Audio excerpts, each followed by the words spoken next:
Ne vous approchez même pas de l'adultère. Allah vous avertit, ne vous en approchez même pas.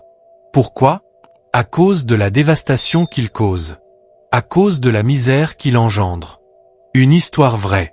Elle a été mentionnée dans un article de la littérature arabe. Je ne mentionnerai pas son nom. L'histoire a été publiée par l'auteur de l'histoire. Il a demandé au journal de ne pas publier son nom. Mais il voulait juste que les gens l'acceptent.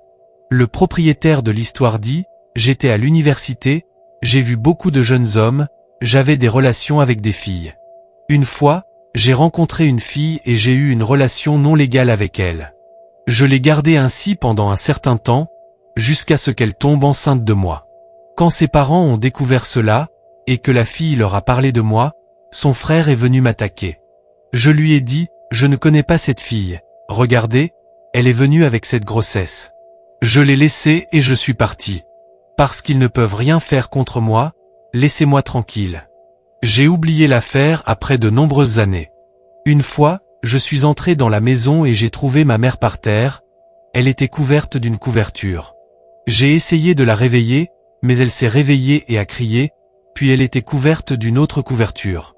Je l'ai réveillée à nouveau, elle a crié et est tombée 3 fois. Je lui ai dit, ma mère, que s'est-il passé? Elle a crié, j'ai dit, ta sœur. J'ai dit, qu'en est-il d'elle, ma sœur? Elle a dit qu'elle était enceinte du fils du voisin. Je suis allé voir le fils du voisin et je l'ai attrapé. Quand j'ai commencé à lui parler, il a dit un mot qui était comme une flamme qui brûlait au milieu de mon cœur. Savez-vous ce qu'il a dit? Il m'a dit, je ne connais pas ta sœur. Va voir d'où elle est venue avec cette grossesse. Gloire à Dieu.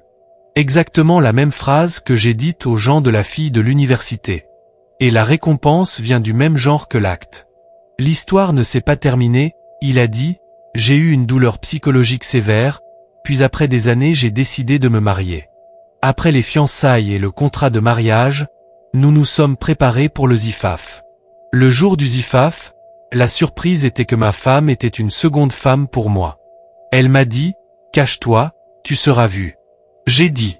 Il dit, j'ai osé frapper à nouveau et je suis passé par cette situation difficile. J'ai passé de nombreuses années avec elle et j'ai eu un enfant d'elle comme si elle était la lune. Quand elle avait 6 ans, la fille est venue en pleurant de la rue. Que s'est-il passé? L'architecte du bâtiment l'a prise à l'intérieur. Il n'y a de force que par Allah. Il complote et Allah complote. Allah est le meilleur des comploteurs. Un jeune homme plein d'énergie, plein de force, il vient voir le prophète Muhammad, paix sur lui. Il a dit, Ya Rasulullah, permets-moi, donne-moi la permission de commettre l'adultère. S'il vous plaît, réfléchissez à ce hadith étonnant du prophète Muhammad. Les Sahaba étaient en colère, à cause de son commentaire, demandant au prophète Muhammad de lui donner la permission de commettre l'adultère pour une occasion. Et regardez le plus grand enseignant de tous les temps, Muhammad sallallahu alayhi wa sallam. Il l'a fait venir. Il lui a dit, assieds-toi. Et il s'est assis. Et il s'est rapproché de lui. Muhammad vient vers ce jeune homme et lui dit. Après l'avoir rapproché, il a dit, aimerais-tu que ta mère commette l'adultère? Il a dit, aimerais-tu que ta mère commette l'adultère? Il a dit, non, je ne voudrais pas que ma mère commette l'adultère. Je me donnerai pour toi, ô messager d'Allah.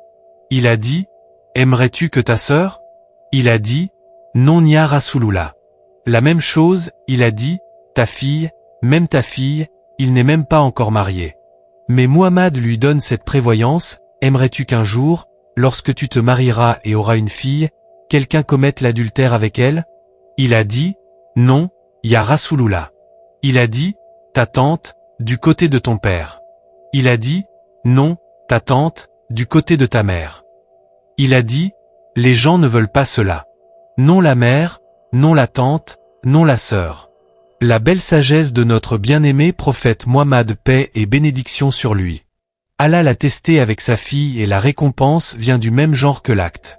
Il doit donc supporter les conséquences de ses actes. Et celui qui n'a pas commis de péché dans ce qui est interdit dans l'histoire, Allah élève ses tentations avec son adoration et les expose de leurs mauvaises actions. Frères et sœurs, notre Seigneur est le Très-Haut, le Très-Haut au-dessus de ses bienfaits.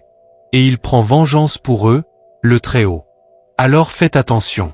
Que Allah Tout-Puissant accélère notre vie. Si la vidéo vous a plu, n'hésitez pas à nous le faire savoir sur les commentaires en vous abonnant sur la chaîne.